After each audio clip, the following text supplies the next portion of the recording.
continue and also summarize lessons 5 and 6 too, just now, because I don't have too many notes on it. There was a lot more to do, I think, from my point of view. He was talking about how to resolve melodies, and he was talking about drone notes again, and then making melodies around the drone notes, developing melodies, coming up with them by going through and playing around. And then in the lesson 6, he was talking about how the bass and the kick can be out of control if there's like phase issues. So you gotta watch out for that, and tips and tricks around that, where you duck out the bass when the kick is in and all that kind of stuff. So using sidechain compression or something like that. All this stuff I gotta use more of. I'm not there yet with my mixing skills. So he also mentioned the tool called Cthulhu, which is a nice little MIDI arpeggiator. I bought that with Serum, so I have both. I just haven't learned Cthulhu yet, but I think it's pretty awesome looking. One thing that I did use it for, which was kind of cool, was I imported, this is before I started the class, I imported a bunch of stuff into Cthulhu, chord progressions, and I told it, hey, okay, learn these, and then make variations out of them on every other note. I mean, isn't that cool or what? I have a song like that, which what I did was I took one of Deadmau5's songs, I don't know which one it was, and I just figured out what chords were being played. I fed those into Cthulhu. I said, okay, here are the chords for this song. Give me chords like these. And it did. It tries to figure out what other variations it can generate, right? And it puts them up and down on the keyboard. And then with those type of chords, I was playing around and I was able to make really cool melody lines, chord progressions. Really cool chord progressions.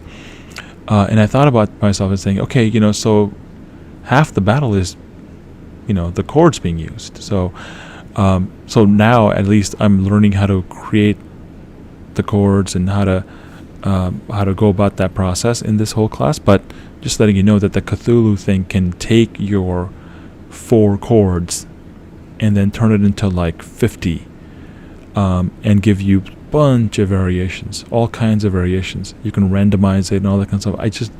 I like that tool. There's 2 sides to it. There's a portion where it allows you to create those chord variations, and there's a portion where it allows you to do arpeggiation, and it's the arpeggiation that it does is a lot better than Ableton Live can, for example, do. Because you can change it without doing sort of quote automation, right, in your DAW. You can change how the patterns are going, every beat or something, so it's kind of cool. It's nice. I haven't learned everything about it, so I don't want to say the wrong thing, but it's a really nice little. I think it's really cheap. I don't know how much I got it for, but like $30.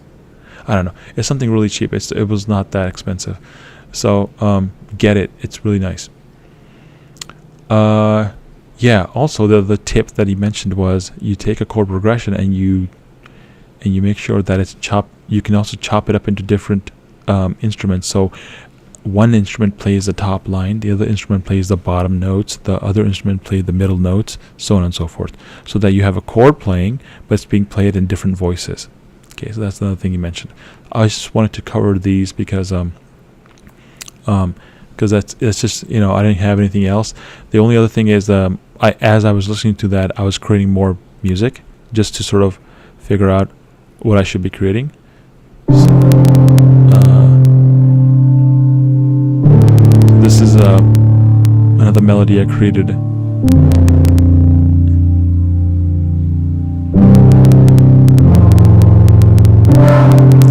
I try to use this whole theory about starting and then going to a point where you want to go back to the start again.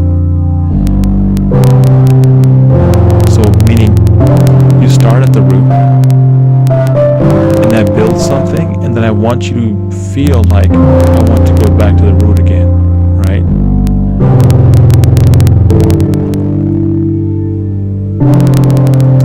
And if you want to learn more about that, I would suggest you pick up this book called Hook Theory 1. It's an app on your phone or iPad. It's really awesome. I don't get paid for that endorsement, but it's just really cool. It just shows you exactly what you should be doing. So, in terms of musical ideas, yeah, this one.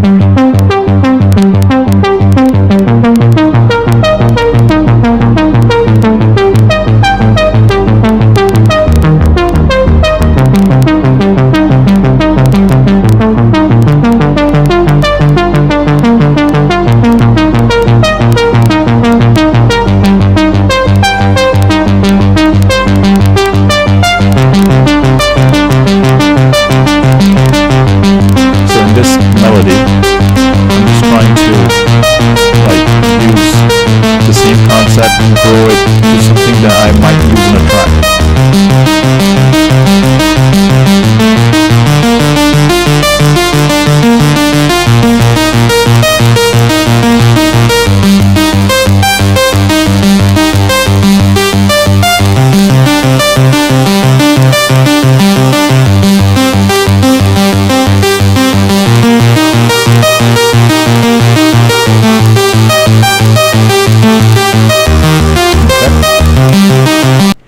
So in that melody, what you're hearing, it's not quite like straightforward. There's like stuff happening, right?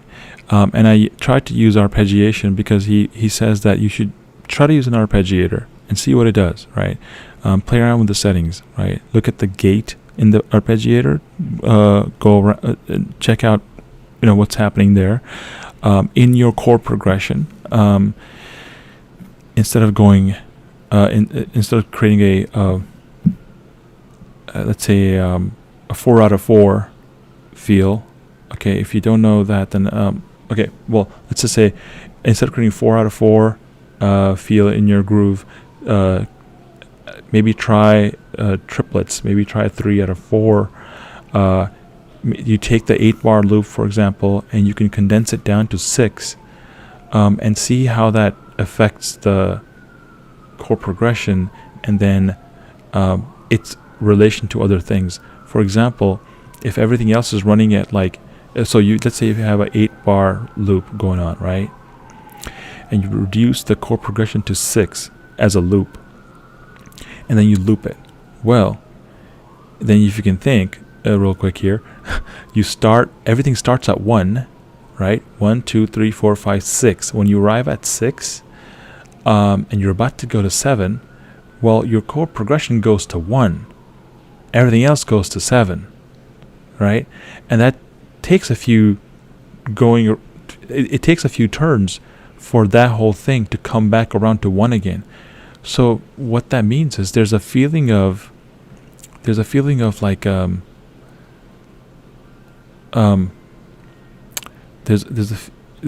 of like change, right?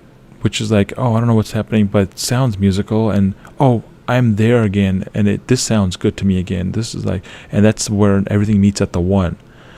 If you don't know what the hell I'm talking about, just look up meters, rhythms, triplets, things like that. But he was talking about that and saying experiment with odd times, and that he does. Do that kind of stuff. All right, and then I'm not sure what the heck this was.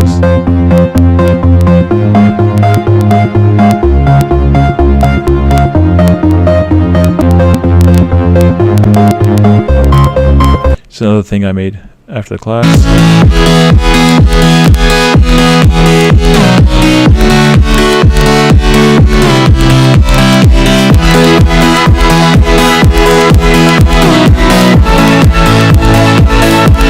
This was the melody that I made after I learned that you can take a chord progression and just make different things out of that. So make a whole thing out of chord progression.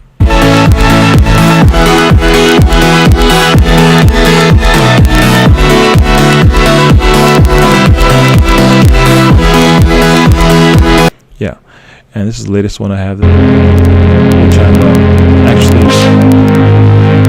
creating a song with vocals.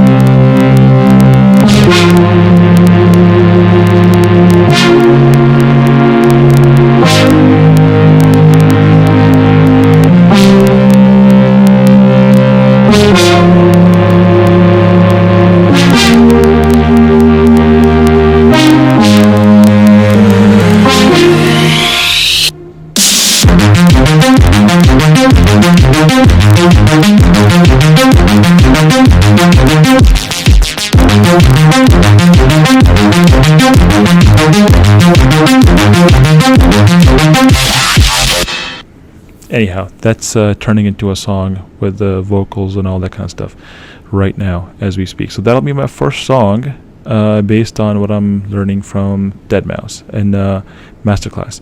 So that is the summary up until lesson 6. Hopefully that was helpful. Please share your experience. The whole idea is to be able to share the experience with other people, to get people who are on the fence to go check this thing out. Like literally, this is like one of the most best money I've ever spent, literally.